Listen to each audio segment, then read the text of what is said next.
শুরু হলো সব খবর, কম সময়ে সব খবর একসাথে। আগামী 1 ঘন্টায় দেশ বিদেশ, খেলা, বাণিজ্য, বিনোদন সহ সব ধরনের খবরই আপনাদের জানাবো। আমি সৌমিত্র শুভ্র। খবরটা খুব বড় করে বলবো না, কিন্তু যতখানি বলবো তাতে করে আপনি জেনে যেতে পারবেন আজ কোথায় কি হলো। নিয়মিত আয়োজনে স্বাগত জানাচ্ছি আপনাদের সবাইকে। দেশে আরও 39টি প্রাণ কেড়ে নিল করোনা ভাইরাস। এ নিয়ে কোভিড-19 দেশে মোট মৃত্যু হলো 1464 জনের। শনাক্তের তুলনায় মৃত্যু হার 1.30%। দুপুরে স্বাস্থ্য অধিদপ্তরের নিয়মিত অনলাইন ব্রিফিংয়ে এই তথ্য জানানো হয়। মারা যাওয়া 39 জনের 35 জনই পুরুষ। 24 ঘন্টায় নমুনা সংগ্রহ করা হয়েছে 15,710টি, পরীক্ষা হয়েছে 15,585টি। এতে করোনা শনাক্ত হয়েছে 3,531 জনের। পরীক্ষার তুলনায় শনাক্তের হার 22.66%। সংক্রমণের চতুর্থ মাসে এসে দেশে মোট শনাক্ত 1,12,306 জন। 24 ঘন্টায় সুস্থ হয়েছেন 1,084 জন। এ পর্যন্ত সুস্থ হয়েছেন 45,077 জন। দেশে এ যাবৎ 6,12,164 জনের করোনা পরীক্ষা করা হয়েছে। বর্তমানে 60টি পরীক্ষাগারে করোনা টেস্ট হচ্ছে বলে জানানো হয় ব্রিফিংয়ে।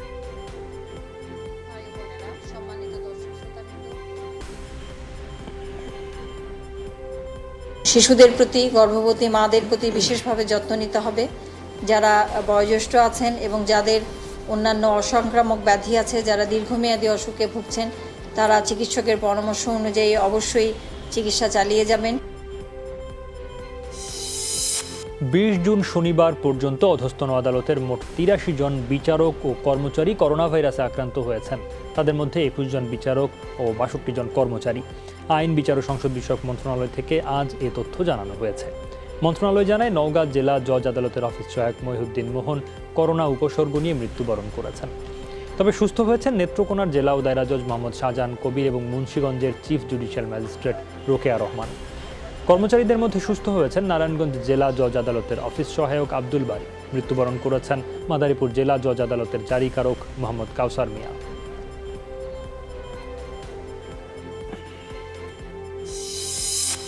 সচিবালয়ে স্বাস্থ্য মন্ত্রণালয়ের কর্মকর্তা কর্মচারীদের করোনা পরীক্ষার জন্য নমুনা সংগ্রহ করা হয়েছে। তবে এই সময় উপেক্ষিত ছিল স্বাস্থ্যবিধি। অনেক মানুষ একত্রে জড়ো হয়ে রক্তের নমুনা পরীক্ষার জন্য দেন। পাশাপাশি মন্ত্রণালয়ে চলে নিয়মিত দাপ্তরিক কার্যক্রম।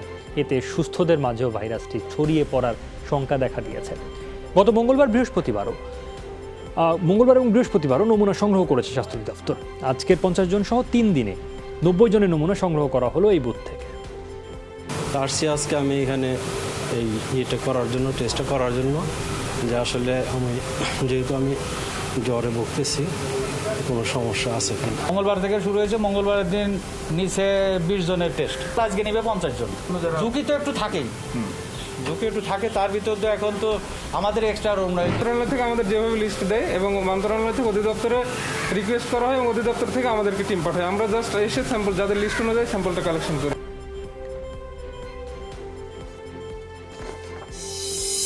গ্রামীণ অবকাঠামো উন্নয়নে 20 কোটি টাকা করে পাবেন সংসদ সদস্যরা। প্রতি বছর 5 কোটি করে আগামী 4 বছরে নিজের নির্বাচনী এলাকায় তারা এ টাকায় প্রকল্প বরাদ্দ করতে পারবেন। এই সংক্রান্ত প্রায় 6,500 কোটি টাকার প্রকল্প অনুমোদন দিয়েছে জাতীয় অর্থনৈতিক পরিষদের নির্বাহী কমিটি একনেক। বৈঠকে প্রধানমন্ত্রী শেখ হাসিনা সভাপতিত্ব করেন ভিডিও কনফারেন্সিংয়ের মাধ্যমে। এ সময় তিনি বলেন, করোনার মাঝে উন্নয়ন কাজ কিছুটা ব্যাহত হলেও ধারাবাহিকতা ধরে রাখার চেষ্টা করছে সরকার। পরে সভায় 9,460 কোটি টাকা ব্যয়ে 10টি প্রকল্প অনুমোদন দেওয়া হয়। এই করোনা ভাইরাসের কারণে আমাদের উন্নয়ন একটা ব্যাহত হচ্ছে, কিন্তু তারপরেও অন্ততপক্ষে আমরা চেষ্টা করে যাচ্ছি যে এই ধারাবাহিকতা বজায় রেখে যতটুকু সম্ভব আমরা উন্নয়নের গতিটা ধরে রাখবো। আজকে বিশ্বব্যাপী এই সমস্যাটা, সমগ্র বিশ্বে, কাজে এর হাত থেকে যেন মানুষ মুক্তি পেয়ে আবার স্বাভাবিক জীবনে ফিরে আসতে পারে। জীবন চলতে থাকবে, কারণ স্থবির থাকতে পারে না, কিন্তু তারপরেও একটু স্বাস্থ্যবিধিটা মেনে চলার জন্য সবাইকে আমি আহ্বান জানাই।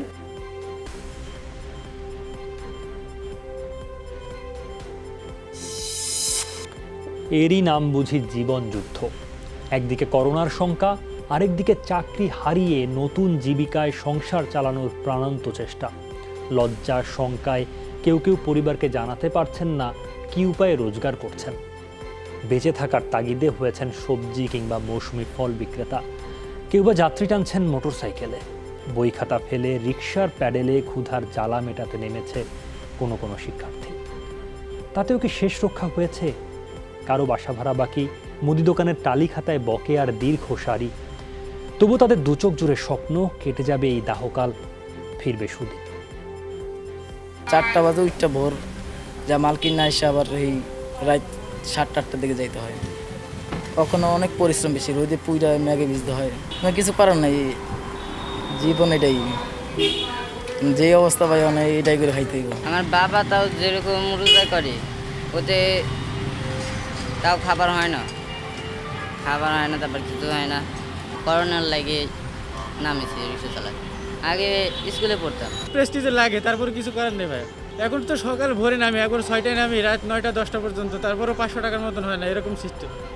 খুব কষ্টের মধ্যে আছি, আমার পুরো ফ্যামিলিটাই চালাইতে হয় আমার। আমি শীতে কাঁঠাল এনে এই যে বেচতেছি। এখন কি করব বলেন, কাম কাজ নেই, যা আগে ইনকাম করতাম তার তো হবে না, এই জন্য এখানে যা 2 জায়গা 4 জায়গা যাই আসুক তাই করি। করোনাকালে কর্মহীন অনেক পরিবারই রাজধানী ছাড়ছে। বছরের পর বছর যে শহরে ভাত জুটেছে নিজের আর পরিবারের, সেই তিলোত্তমার মায়া কাটাতে হয়েছে টিকে থাকতে না পেরে। বাধ্য হয়ে গ্রামের বাড়িতে ফিরেছেন পেশাজীবী আর শিক্ষার্থীরা। এ তো গেল মধ্যবিত্তের কথা। একবেলা না খাটলে যাদের উপোস দিতে হয়, সেই হতদরিদ্রদেরও উপার্জন কেড়ে নিয়েছে করোনা।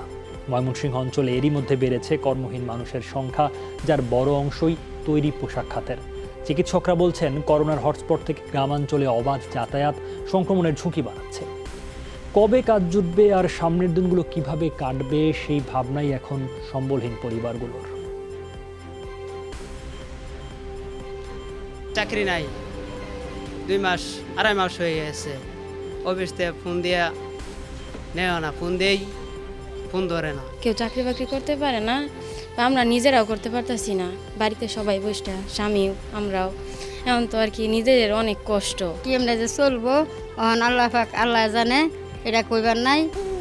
2টা আবু দোয়াইন আর কিছু খুবই কষ্ট। ঢাকায় কর্মহীন হয়ে পড়ছে, যে জন্য মানুষ ঢাকা থেকে গ্রামে চলে যেতে বাধ্য হচ্ছে। গ্রামে গিয়ে সে ঘোরাফেরা করছে, বিভিন্ন মানুষের সাথে চলাচল করছে। এতে করে গ্রামের যে অন্যান্য মানুষ আছে তাদের মধ্যে করোনা সংক্রমণের হারটা বৃদ্ধি পাচ্ছে।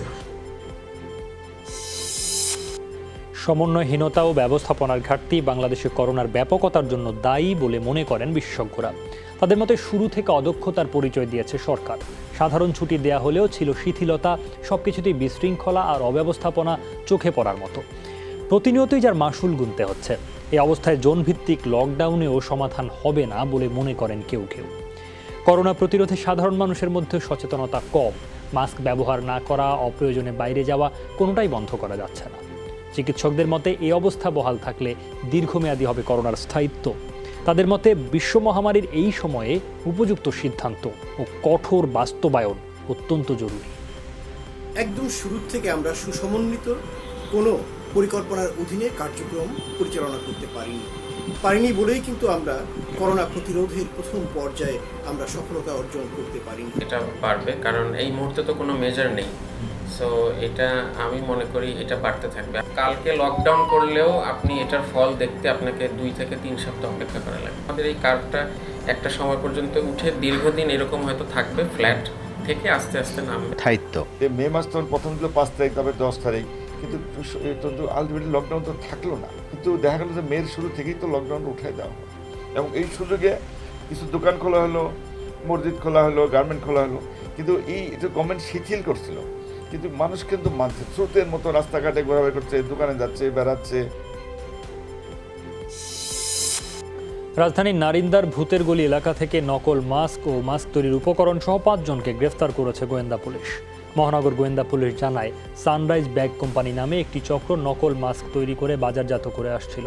অভিযানে 1,40,000 পিস নকল মাস্ক জব্দ করা হয়। এছাড়া নকল মাস্ক তৈরির 1000 কেজি ফেব্রিক্স জব্দ করা হয়। পাশাপাশি গ্রেফতার করা হয় কোম্পানির মালিক খালিদ ইমরান, এমডি রেহান ইউসুফ, আব্দুল সোবহান, জিতুচন্দ্র দাস ও ওসমান গনিকে। পুরো চট্টগ্রামে মুমূর্ষু রোগীদের অক্সিজেনের জন্য হাহাকার। এই অবস্থায় সংকটাপন্ন রোগীদের পাশে এসে দাঁড়িয়েছে বেশ কয়েকজন তরুণ। এ তালিকায় আছেন জনপ্রতিনিধি আর বিভিন্ন প্রতিষ্ঠানও। রোগীদের দ্বারে দ্বারে বিনামূল্যে অক্সিজেন সিলিন্ডার নিয়ে যাচ্ছেন তারা। মহামারীকালে যারা সাধারণ মানুষের অসহায়ত্বকে পুঁজি করে অর্থ হাতিয়ে নিচ্ছে, তাদের বিপরীতে এই তরুণরাই দেখাচ্ছেন আশার আলো। এছাড়াও চট্টগ্রামে অসহায় রোগীদের দ্বারে দ্বারে অক্সিজেন সিলিন্ডার পৌঁছে দিচ্ছে আরও বেশ কয়েকজন তরুণ ও বেশ কিছু প্রতিষ্ঠান। হটলাইনে ফোন করলেই সরাসরি রোগীর বাসার সামনে হাজির হচ্ছেন স্বেচ্ছাসেবকরা। আমি আমার জায়গা থেকে চিন্তা করেছি এই ব্যাপারে যদি কিছু একটা কাজ করা যায়, আল্লাহ যদি সাহায্য করেন, তাহলে তো হয়তো কিছু মানুষকে বাঁচানো যাবে। রাত 3টা বাজুক 4টা বাজুক আমি অক্সিজেন সিলিন্ডার পৌঁছাই দিচ্ছি, সাথে সাথে অক্সিমিটার সহ। আমরা রুগী ট্রানজিশন টাইমে আমরা অক্সিজেন ইয়ে করবো, যাতে মানে অক্সিজেনের কারণে যাতে কেউ মারা, আমার জানা আমার পরিবেশ আমার আশপাশে এর কেউ যাতে অক্সিজেনের কারণে মারা না। নিজের এলাকা কভার করার জন্য যদি অক্সিজেন সিলিন্ডার সেই এলাকা ভিত্তিক দান করে, তাহলে কিন্তু সর্বক্ষেত্রে আমাদের মানে সমষ্টিগত যে প্রেশারটা পড়ে সেটা অনেকটুকু কমে যাবে। খুলনা মেডিকেল কলেজ হাসপাতালের ফ্লু কর্নারে অক্সিজেন সিলিন্ডার পাওয়া যেন আকাশের চাঁদ হাতে আসার মতো। কখনো কখনো এই স্বল্পতা এতটাই যে বিবাদ বেঁধে যায় রোগীর স্বজনদের মধ্যে। হাসপাতাল কর্তৃপক্ষ বলছে, ক্লিনিক থেকে অব্যবহৃত অক্সিজেন সিলিন্ডার না আনলে পরিস্থিতি সামাল দেওয়া সম্ভব নয়। আপৎকালীন ব্যবস্থা হিসেবে বন্ধ থাকা বেসরকারি হাসপাতাল ক্লিনিকে অব্যবহৃত সিলিন্ডার সংগ্রহের সিদ্ধান্তের কথা বলছে হাসপাতাল কর্তৃপক্ষ। সার্বক্ষণিক উচ্চমাত্রার অক্সিজেন সরবরাহই পারে গুরুতর রোগীর জীবন বাঁচাতে। সিলিন্ডার শেষ হয়ে যাচ্ছে এবং এখানে জানেন যে এখানে অক্সিজেন সাপ্লাই সাথে সাথেই হয়তো পাওয়া যায় না, ওরা সারাদিনে একবার অক্সিজেন দেয়। আর অল্প দিনের ভিতরে এই অক্সিজেনের শর্টেজ পড়ে যাবে, এটা নিশ্চিত। কারণ খুব খারাপ শ্বাসকষ্টের রোগী কিন্তু আমরা ইদানিং পাচ্ছি, এবং এই শ্বাসকষ্টের কারণেই কিন্তু আর 4-5টা রোগী কিন্তু মারা গিয়েছে। গাড়ি পাঠাই দেন, যদি দরকার হয় ম্যাজিস্ট্রেট দিতে হয় ম্যাজিস্ট্রেট দিব, আপনি গাড়ি ওই স্যারলি হবে না, গাড়ি পাঠাই প্রত্যেকটি ক্লিনিক থেকে দুইটা সিলিন্ডার তুলে নিয়ে আসে। করোনার এই উদ্বেগের সময় অনুমান নির্ভর ওষুধ মজুদ না করার আহ্বান জানিয়েছেন সড়ক পরিবহন মন্ত্রী ও আওয়ামী লীগ সাধারণ সম্পাদক ওবায়দুল কাদের। চিকিৎসকদের পরামর্শ ছাড়া অক্সিজেন ব্যবহার ভয়ঙ্কর হতে পারে বলেও মন্তব্য করেন তিনি। সকালে সরকারি বাসভবনে নিয়মিত ব্রিফিংয়ে কঠিন এই সময়ে ব্যবসার চেয়ে মানবিকতাকে ঊর্ধ্বে স্থান দেওয়ার আহ্বান জানান তিনি। করোনার এই সংকটে গণমাধ্যম কর্মীদের বেতন ভাতা অব্যাহত রাখার জন্য মালিকদের প্রতি আহ্বান জানান সড়ক পরিবহন মন্ত্রী।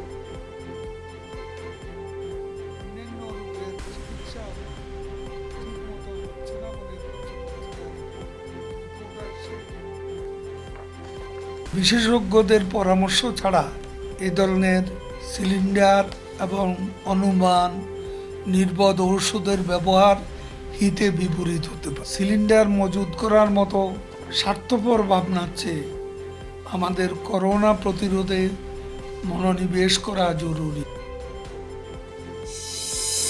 স্বচ্ছ প্রক্রিয়ায় মেডিকেল টেকনোলজিস্ট নিয়োগের দাবিতে অবস্থান কর্মসূচি পালন করেছেন বেকার and private services medical technologist association. একই সাথে দুর্নীতির অভিযোগে সম্প্রতি মেডিকেল টেকনোলজিস্ট নিয়োগের সুপারিশ বাতিলের আহ্বান জানানো হয়। মহাখালী স্বাস্থ্য ভবনের সামনে সকালে অবস্থান নেন আন্দোলনকারীরা। বলেন, 183 জন মেডিকেল টেকনোলজিস্টের স্থায়ী নিয়োগের সুপারিশ অবিলম্বে বাতিল করতে হবে। এই নিয়োগে অনিয়ম দুর্নীতিতে জড়িতদের বিচারের আওতায় আনার কথাও বলেন তারা। একই দাবিতে কাল আবারও আন্দোলনের ঘোষণা দিয়েছেন আন্দোলনকারীরা। বিতর্কিত 183 যে নিয়োগ, যে স্থায়ী নিয়োগের জন্য যে স্বাস্থ্য অধিদপ্তর যে সুপারিশ করা হয়েছে, সেই সুপারিশ অবিলম্বে বাতিল চাই। 50 জন কারিগরি শিক্ষা বোর্ড, 9 জন হচ্ছে বিএসসি থেকে পাস করা, 2 জন সনদবিহীন, 1 জন হচ্ছে ফার্মেসি, যা হাস্যকর। আমরা যে যৌক্তিক দাবি আমরা করেছি নির্দিষ্ট সময়ের মধ্যে, এই যৌক্তিক দাবি যদি তারা যদি বাস্তবায়িত না করে, আমরা লাগাতার কঠোর থেকে কঠোর কর্মসূচি দিতে বাধ্য থাকব। রাজধানীতে করোনা রেড জোন হিসেবে চিহ্নিত পূর্ব রাজাবাজারে চলছে 13তম দিনের মতো পরীক্ষামূলক লকডাউন। লকডাউন এলাকায় রয়েছে আইনশৃঙ্খলা বাহিনীর কঠোর তৎপরতা। অবশ্য নানা অজুহাতে বাইরে বের হওয়ার চেষ্টা করছেন স্থানীয় বাসিন্দারা। তবে জরুরি সেবায় নিয়োজিত বাদে অন্য কাউকে এলাকায় প্রবেশ বা বের হতে দিচ্ছে না আইনশৃঙ্খলা বাহিনী। কেবল স্বাস্থ্যসেবায় নিয়োজিতরা প্রবেশ ও বের হওয়ার ক্ষেত্রে ছাড় পাচ্ছেন। লকডাউন এলাকায় স্থানীয় স্বেচ্ছাসেবীদের উদ্যোগে নিত্য প্রয়োজনীয় জিনিসপত্র কেনার ব্যবস্থা রয়েছে।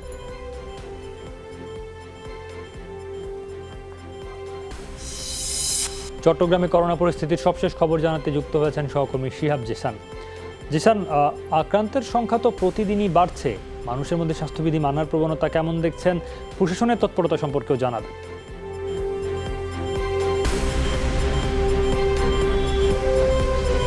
সৌমিত্র, আক্রান্তের সংখ্যা চট্টগ্রামে প্রত্যেকদিন বলা যায় একেবারে লাফিয়ে লাফিয়ে বাড়ছে। গড়ে প্রত্যেকদিন প্রায় 100 জনের বেশি লোক চট্টগ্রামে আক্রান্ত হচ্ছে। এবং আসলে আমরা যেটি দেখতে পাচ্ছি যে মানুষজন কিন্তু স্বাস্থ্যবিধির যে নির্দেশনা সেটি আসলে তারা মেনে চলছেন না, এবং মেনে চলছেন না বলেই আসলে আক্রান্তের সংখ্যা কিন্তু দিন দিন বেড়েই চলেছে বলা যায়। এবং আক্রান্তের সংখ্যা যে পরিমাণে আসলে বেড়েছে সে পরিমাণে চট্টগ্রামের হাসপাতালগুলোতে বলা যায় যে চিকিৎসা সেবা আসলে দেওয়া সম্ভব হচ্ছে না, এবং অনেকগুলো বেসরকারি হাসপাতালের বিরুদ্ধে আসলে অভিযোগ রয়েছে যে তারা আসলে যারা শ্বাসকষ্টের ভোগা যেসব রোগী রয়েছে তাদেরকে তো ভর্তি করাচ্ছে না, উল্টা আরও যারা সাধারণ যেসব রোগী তাদেরকে আসলে ভর্তি করাচ্ছে না, এই ধরনের অভিযোগও কিন্তু এসেছে। তো বিষয়টা আসলে যেটি হচ্ছে চট্টগ্রামের সাধারণ মানুষজন যে নির্দেশনাগুলো সেগুলো আসলে তারা মেনে চলছেন না।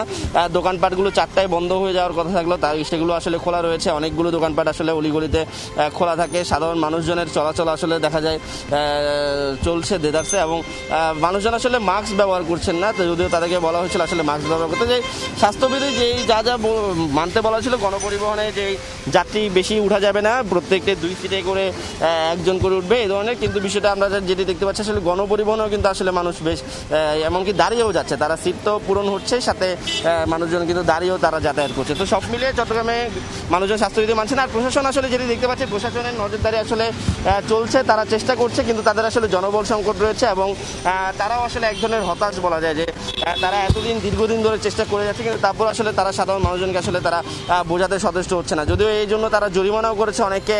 প্রত্যেকদিন প্রশাসনের 3টা টিম মাঠে থাকে, আইনশৃঙ্খলা রক্ষা বাহিনীর সদস্যরা মাঠে রয়েছে, সশস্ত্র বাহিনীর সদস্যরা রয়েছে, কিন্তু তাতেও আসলে সাধারণ মানুষজন আসলে তারা বুঝতে চাচ্ছে না এবং করোনাকে তারা গুরুত্ব দিচ্ছে না। সৌমিত্র, আপনাকে ধন্যবাদ জি স্যার। দর্শক, চলছে সব খবর, ছোট্ট একটা বিরতি, ফিরছে একটু পর, সাথেই থাকুন।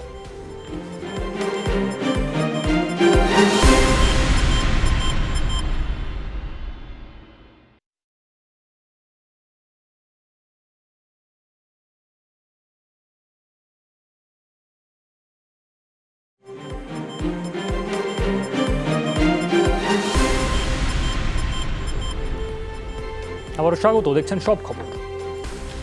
24 ঘন্টায় বিশ্বে 4,428 জনের প্রাণ কাড়ল করোনা ভাইরাস। নতুন শনাক্ত 1.5 লাখের বেশি। মোট প্রাণহানি 4,67,000, আক্রান্ত 90 লাখের মতো। একদিনে 573 প্রাণহানিতে যুক্তরাষ্ট্রে মৃতের সংখ্যা 1,22,000 ছুঁই। আক্রান্ত 23,30,000 মানুষ। শনিবার সর্বোচ্চ মৃত্যু দেখল ব্রাজিল, প্রাণহানি ছাড়ালো 1.5 লক্ষ, আক্রান্ত 11.5 লাখ। মেক্সিকোয় 387 জনের মৃত্যুতে প্রাণহানি 21,000-এর কাছাকাছি, আক্রান্ত 1.25 লাখ।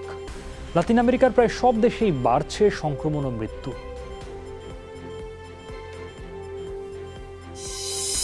করোনা সংক্রমণে যুক্তরাষ্ট্রকে চলতি গ্রীষ্ম মৌসুমেই টপকে যাবে ব্রাজিল। দেশটির বিশ্লেষকরা বলছেন, প্রেসিডেন্টের বেপরোয়া আচরণ আর জনসাধারণের অসতর্কতাই বিস্তার লাভের মূল কারণ।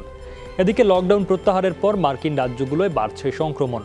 ইউরোপের সাথে তাল মিলিয়ে ব্রিটেনও দফায় দফায় লকডাউন প্রত্যাহারের চিন্তাভাবনা চলছে। বারবারই করোনার তুলনা চলছে 1918 থেকে 20 সাল পর্যন্ত চলা স্প্যানিশ ফ্লুর সাথে।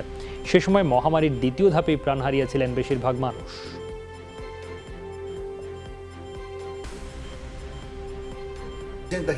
করোনা ভাইরাস মহামারী গোটা বিশ্বের সামনে ব্রাজিলের মুখোশ ছিঁড়ে দিল। সামাজিক বৈষম্য, চিকিৎসা কাঠামোর দুর্বলতা আর প্রশাসনিক উদাসীনতা সবার সামনে স্পষ্ট। জনগণ যে নিরাপত্তাহীনতার মধ্য দিয়ে যাচ্ছে সেটার প্রতি প্রেসিডেন্টের ন্যূনতম সম্মান নেই। নাগরিকরা সচল অর্থনীতিতে ফিরতে গিয়ে ভুলে যাচ্ছেন সামাজিক দূরত্ব। এর ফলে সংক্রমণের দিক থেকে চলতি গ্রীষ্মেই যুক্তরাষ্ট্রকে টপকে যেতে পারে ব্রাজিল। মহামারী নিয়ন্ত্রণের কোনো দেখা নেই। এর মাঝেই ন্যূনতম স্বাস্থ্য সুরক্ষা বা উপযুক্ত পদক্ষেপ গ্রহণ ছাড়া 19টি রাজ্যে প্রত্যাহার করা হলো লকডাউন। একে দ্বিতীয় দফার মহামারীর সংক্রমণ বলবো না, বরং প্রথম দফার প্রভাব এখনো শেষ হয়নি। ভারতে 24 ঘন্টায় শনাক্ত হয়েছেন 16,000 নতুন রোগী, যা এখন পর্যন্ত রেকর্ড। 66 লাখ নমুনা পরীক্ষায় পজিটিভ 4 লাখের বেশি মানুষ। শনিবারও মারা গেছেন 3 শতাধিক। মোট প্রাণহানি ছাড়ালো 13,000। আক্রান্ত ও মৃতের সংখ্যায় সবচেয়ে এগিয়ে মহারাষ্ট্র। সংক্রমণ 1.25 লাখের বেশি রাজ্যটিতে মারা গেছেন প্রায় 6,000।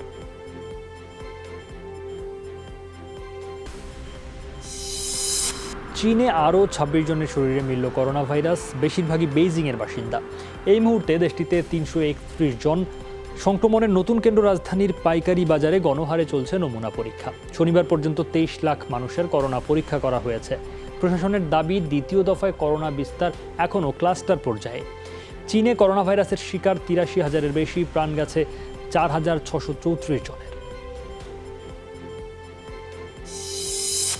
এদিকে 5টি আলাদা ভ্যাকসিন নিয়ে গবেষণা করছে দেশটি, যার 3টি সফল দ্বিতীয় ধাপের ট্রায়ালে।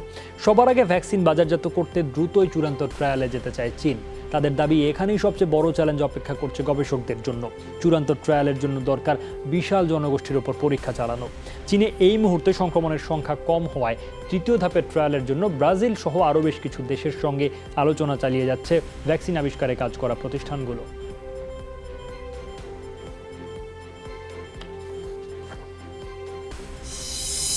করোনা ভাইরাসের বিস্তার রোধে দেয়া কারফিউ আজ থেকে প্রত্যাহার করল সৌদি আরব। রোববার তথ্যটি নিশ্চিত করে দেশটির স্বরাষ্ট্র মন্ত্রণালয়। এর ফলে অর্থ ও বাণিজ্যিক কার্যক্রম স্বাভাবিকভাবে পরিচালিত হবে। কাবা শরীফ সহ খুলবে 1,500-এর বেশি মসজিদ। তবে কঠোরভাবে মানতে হবে সামাজিক দূরত্ব ও করোনা শিষ্টাচার, অন্যথায় গুনতে হবে মোটা অঙ্কের জরিমানা। এদিকে পরবর্তী নির্দেশ না দেওয়া পর্যন্ত ওমরা এবং আন্তর্জাতিক ফ্লাইট বন্ধ, চালু থাকবে অভ্যন্তরীণ যোগাযোগ। কুমিল্লা মেডিকেল কলেজ হাসপাতালে আরও 5টি আইসিইউ বেড, অক্সিজেন সিলিন্ডার ও ভেন্টিলেটর দিয়েছেন অর্থমন্ত্রী আহম মুস্তফা কামাল। হাসপাতাল কর্তৃপক্ষ জানায়, করোনা চিকিৎসা সেবা সম্প্রসারণে অর্থমন্ত্রীর উদ্যোগে 5টি আইসিইউ বেড স্থাপন করা হয়েছে। জরুরি সেবার জন্য পাওয়া গেছে 30টি অক্সিজেন সিলিন্ডার, ভেন্টিলেটর ও মনিটর। চিকিৎসার এই সরঞ্জামগুলো হাসপাতালের উপপরিচালক ডাক্তার ফরিদুল আলমের কাছে হস্তান্তর করা হয়েছে। এর আগে 10টি আইসিইউ বেড সহ 154টি বেড নিয়ে চালু করা হয় করোনা ইউনিট।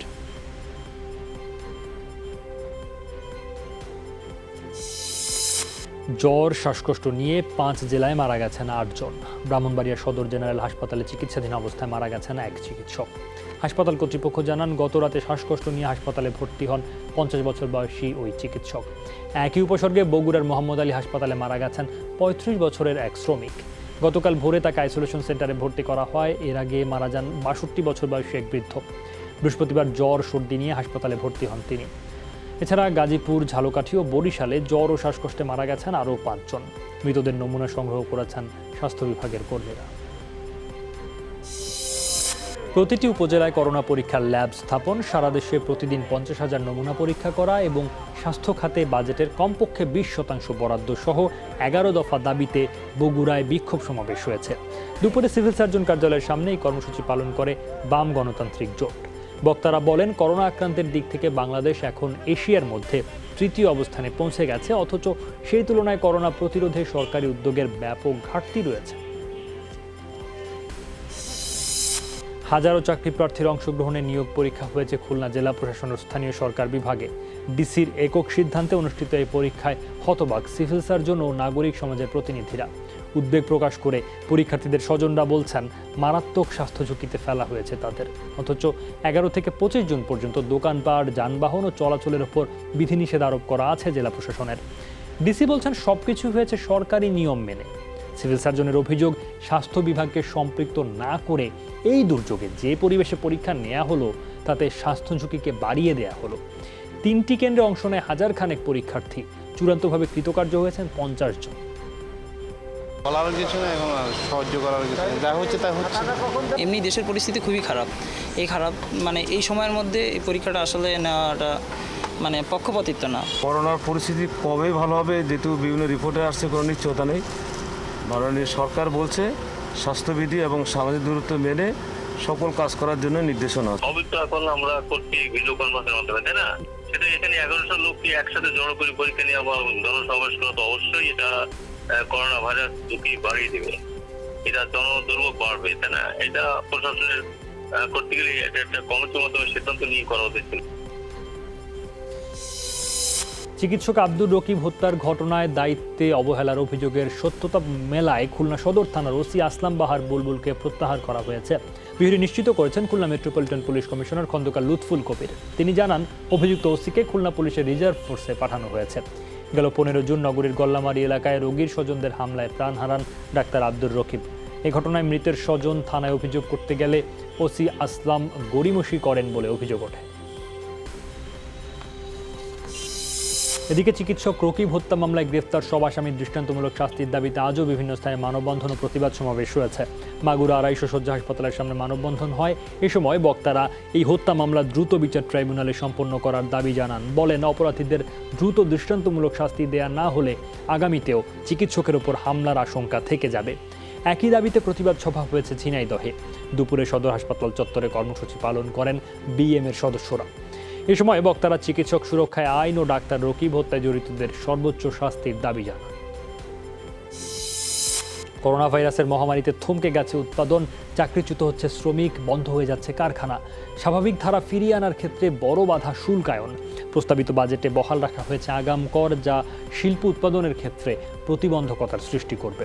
পাশাপাশি কর কাঠামোর নানামুখী পরিবর্তনের ফলে চাপে থাকবেন উদ্যোক্তারা। বিশ্লেষকরা মনে করেন দ্রুত উৎপাদন বাড়াতে শুল্ক ব্যবস্থায় আরও ছাড় দেওয়া প্রয়োজন। কর ফাঁকি রোধ করার ক্ষেত্রে অটোমেশনের বিকল্প নেই, কর দেয়া এবং আদায়ের ক্ষেত্রে উভয় পক্ষেরই স্বচ্ছতা নিশ্চিত করা প্রয়োজন।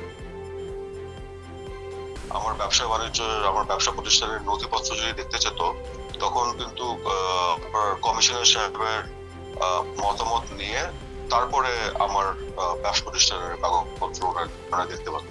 তো এবার কিন্তু এটা উঠিয়ে দেওয়া হয়েছে। ডেপুটি ডাইরেক্টর অথবা ডেপুটি কমিশনার ওনাদেরকে যদি অবহিত করে, তাহলে যেটা হবে একটা জবাবদিহিতার একটা জিনিস থাকবে। ব্যবসা করছেন নিয়মতান্ত্রিকভাবে, তার জন্য এটা কষ্টকর। কারণ অগ্রিমী যদি আপনি এতটা কর আগে থেকে কেটে নেন, আমি যদি ব্যবসা নাও করতে পারি, তাহলে আমার এই টাকাটা এখানে আটকিয়ে থাকবে এবং সেটা আমার জন্যে কষ্টকর হবে। অবশ্যই এই কথা অবশ্যই স্বীকার্য।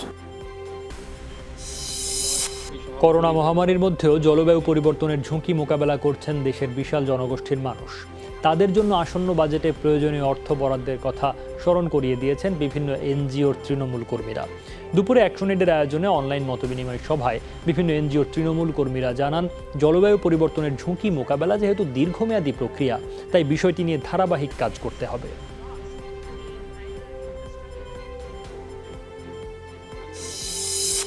উত্তরের তিস্তা নদী তীরবর্তী অনেক এলাকা এখনও পানিবন্দী। পানি উন্নয়ন বোর্ডের হিসেবে তিস্তা ব্যারেজ পয়েন্টে পানি বিপদসীমার 10 সেন্টিমিটার নিচ দিয়ে প্রবাহিত হচ্ছে। তবে লালমনিরহাটের 4 উপজেলার নিম্নাঞ্চলের পানিবন্দী পরিস্থিতির উন্নতি হয়নি খুব একটা।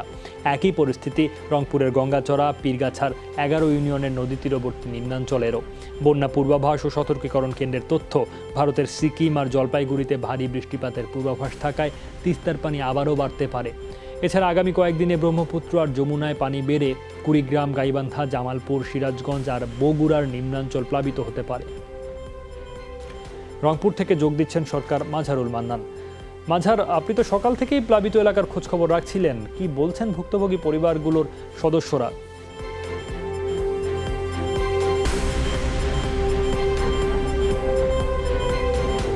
সৌমিত্র, আমি আছি রংপুরের যে গঙ্গাচড়ার যে আপনার আলমবিরিতর ইউনিয়ন আছে, সেটির হাজিপাড়া নামে একটি জায়গা আছে, আপনি দেখতে পাচ্ছেন আমার পেছনটাতে।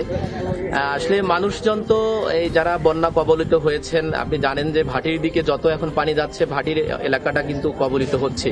এর মধ্যে আপনি রংপুরের গঙ্গাচড়া আছে, আপনার কাউনিয়া আছে এবং পীরগাছা যে উপজেলা আছে, তার প্রায় 14টি ইউনিয়ন কিন্তু ইউনিয়নের নিম্নাঞ্চল এবং চরাঞ্চল কিন্তু প্লাবিত হয়ে গেছে এবং ভাঙনও কিন্তু চলছে। আমরা যতটুকু জানতে পেরেছি, প্রায় এ পর্যন্ত প্রায় শতাধিক বাড়িঘর কিন্তু নদীগর্ভে বিলীন হয়ে গেছে, যার মধ্যে 56টি বাড়িঘর বিলীন হয়ে গেছে গঙ্গাচড়ার লক্ষ্মীটারি ইউনিয়নের মধ্যে।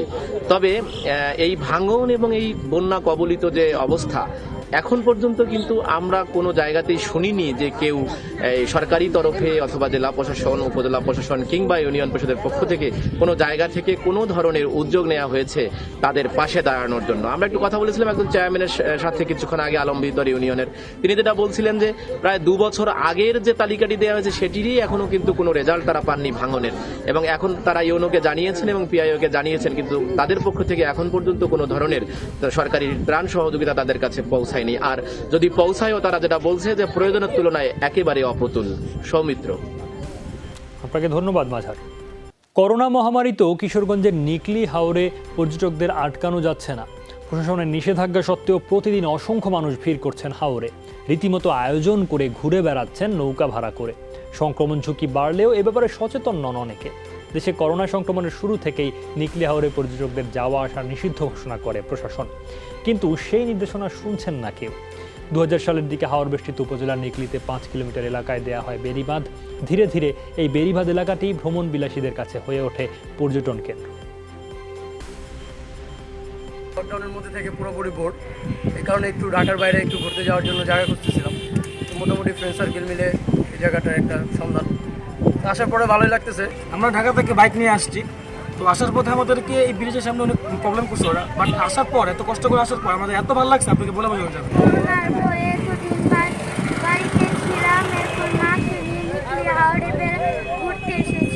ঘোরার জন্য যেহেতু পর্যটন এলাকা, সেখানে এসে আমাদের অনেক ভালো লেগেছে। লকডাউন উপেক্ষা করেও আমরা যতটুকু সম্ভব হয়েছে সামাজিক দূরত্ব বজায় রেখে এই জায়গাটাতে ঘুরতে আসছি। দেশে করোনা সংক্রমণের শুরু থেকেই আমরা আমার টিম নিয়ে এখানে আমাদের সাথে পুলিশ বাহিনীও আছে, আমরা এখানে দায়িত্ব পালন করছি, মানুষকে আমরা সচেতন করছি এবং যারা আইন ভঙ্গ করে স্বাস্থ্যবিধি লঙ্ঘন করছে তাদেরকে আমরা মোবাইল টাইপে সংশ্লিষ্ট আইনে সাজাও প্রদান। চলছে সব খবর, ছোট্ট আরেকটা বিরতি, একটু পরে ফিরছি, সাথেই থাকুন।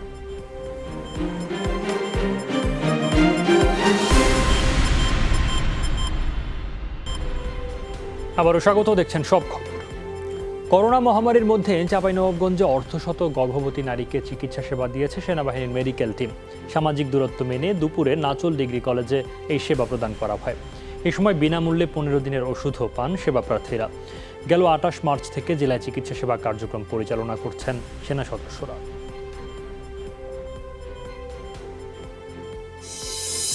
সীমান্ত সহিংসতা উত্তাপ ছড়ালো ভারতের অভ্যন্তরীণ রাজনীতিতে। চীন এককভাবে লাদাখের নিয়ন্ত্রণ দাবি করার পরও কেন মোদী প্রশাসন নমনীয়, সেই প্রশ্ন তুলেছে কংগ্রেস। সন্তোষজনক জবাব না মেলায় ফাটল জোট সরকারেও। এই অবস্থায় আলোচনা চললেও সেনা উপস্থিতি বাড়ছে সীমান্তের দুপাশেই। সংকট সমাধানে মধ্যস্থতার চেষ্টা চালাচ্ছে যুক্তরাষ্ট্র। প্রধানমন্ত্রীর দাবি সীমান্তে কোনো অনুপ্রবেশ ঘটেনি, তাহলে আমাদের সেনাদের কোথায় হত্যা করা হয়েছে? চীনা ভূখণ্ডে? কিন্তু এসব প্রশ্নের কোনো সন্তোষজনক উত্তর নেই দেশবাসীর কাছে। সীমান্ত সংকট সমাধানে সরকার কূটনৈতিক বা সামরিক যে প্রচেষ্টায় চালাক, আমাদের সমর্থন থাকবে। অনুপ্রবেশ নিয়ে চলমান তর্ক বিতর্ক, আমাদের ভূখণ্ডে চীনারা কি করছে, কেন করছে, তারা কি চায়, আমরাই বা সবটা কেন মেনে নিচ্ছি, এসবেরও ব্যাখ্যা চাই।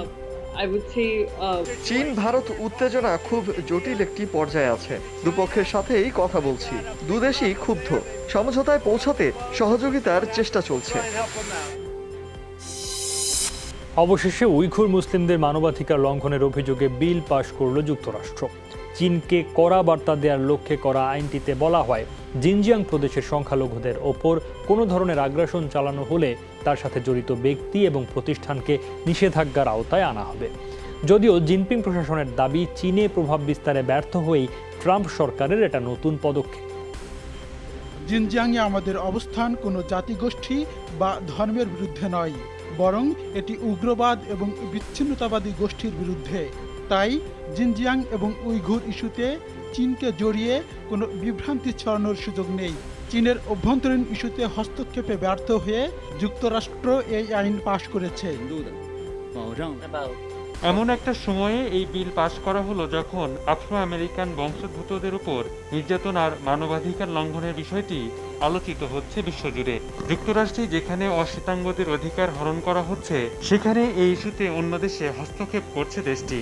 তাই আরেক দেশের অভ্যন্তরীণ ইস্যুতে নাক না গলিয়ে ওয়াশিংটনের উচিত নিজের পরিস্থিতি সামাল দেয়া। বাংলাদেশ ফুটবল ফেডারেশন বাফুফের টেকনিক্যাল ডিরেক্টর হিসেবে আবারও ফিরছেন ব্রিটিশ বংশোদ্ভূত পল স্মলি। 2 বছরের চুক্তি শেষে গত অক্টোবর চাকুরি ছেড়ে তিনি ফিরে গিয়েছিলেন অস্ট্রেলিয়ায়। রোববার বাফুফে টেকনিক্যাল কমিটির শেষ সভায় তাকে নতুন করে পুরনো পদে ফিরিয়ে আনার সিদ্ধান্ত নেওয়া হয়। আর নির্বাহী কমিটির আগামী সভাতে সিদ্ধান্তের পরে স্মলির নিয়োগের বিষয়টি কার্যকর করার প্রক্রিয়া শুরু হবে বলে জানিয়েছেন বাফুফের সহসভাপতি ও টেকনিক্যাল কমিটির চেয়ারম্যান তাবিদ আওয়াল। এছাড়াও তৃণমূলের ফুটবলারদের নিয়ে জোন ভিত্তিক প্রশিক্ষণ নিয়েও সিদ্ধান্ত হয়েছে সভাতে।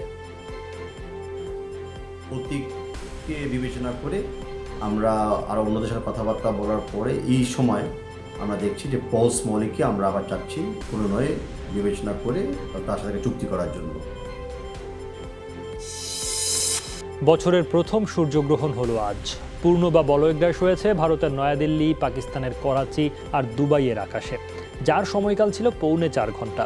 বলয়গ্রাস দেখা যাওয়া অঞ্চলগুলোয় মনোমুগ্ধকর রিং অফ ফায়ার মুগ্ধ করে দর্শনার্থীদের। পৃথিবী ও সূর্যের মাঝামাঝি চাঁদের অবস্থানের ফলে নির্দিষ্ট সময়ের জন্য চাঁদের আড়ালে ঢাকা পড়ে আংটির আকৃতি ধারণ করে সূর্য। মহাজাগতিক দৃশ্যটির সাক্ষী হন সারা বিশ্বের কোটি মানুষ।